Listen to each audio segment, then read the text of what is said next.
간에 국한돼 있다.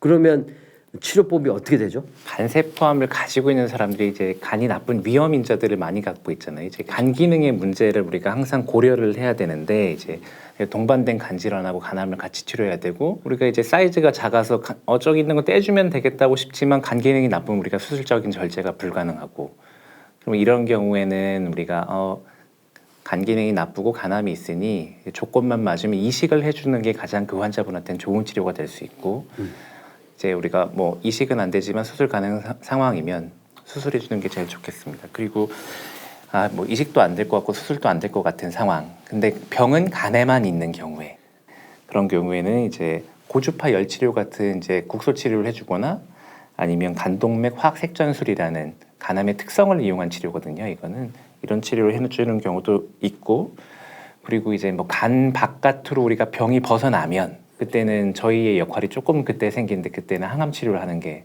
환자분한테 도움을 줄 수 있겠습니다. 간단하게 이제 설명이라도 하고 가면 간동맥 화학색전술은 간세포암이 간동맥이 발달되어 있는 암이잖아요, 그죠? 그렇죠. 그래서 간동맥을 통해서 항암제도 집어넣고 혈관을 막아버리면 피가 안 통해서 암이 고사될 가능성이 있으니까 그렇게 해서 암을 고사시키겠다는 작전인 거죠, 그죠? 그렇죠. 간에만 국한되어 있는데 수술이 불가능한 경우에 그런 방식을 통해서 간에 그 암덩어리의 사이즈를 줄여서 수술을 한다거나 이런 것들을 하는 경우도 있잖아요. 그러니까 어쨌든 간에 이 간세포암이라는 거는 간동맥이 활성화되어 있는 특성을 갖고 있기 때문에 간동맥에 항암제를 주입하고 혈관을 막아서 색전술을 해서 암을 줄이는 방법으로 접근하는 방식 한 가지가 있고 그 다음에 아예 그냥 이것저것 따지지 않고 거기에다가 그냥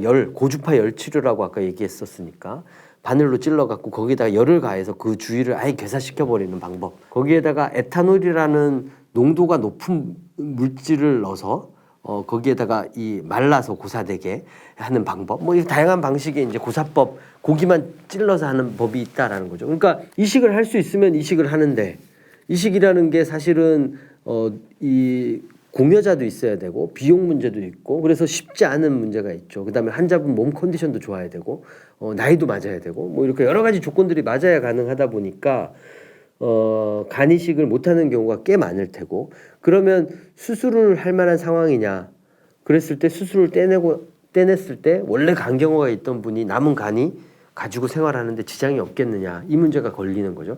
그러니까 고기만 찔러가지고 하는 국소 치료법이 다양하게 존재하는데 그게 이제 색전술, 그 다음에 고주파 열치료, 그 다음에 에탄올 주입법 뭐 이런 것들이 있을 수 있다. 이게 이제 간에 국한돼 있을 때 하는 거죠. 딴 데 없어야지 이렇게 하겠죠.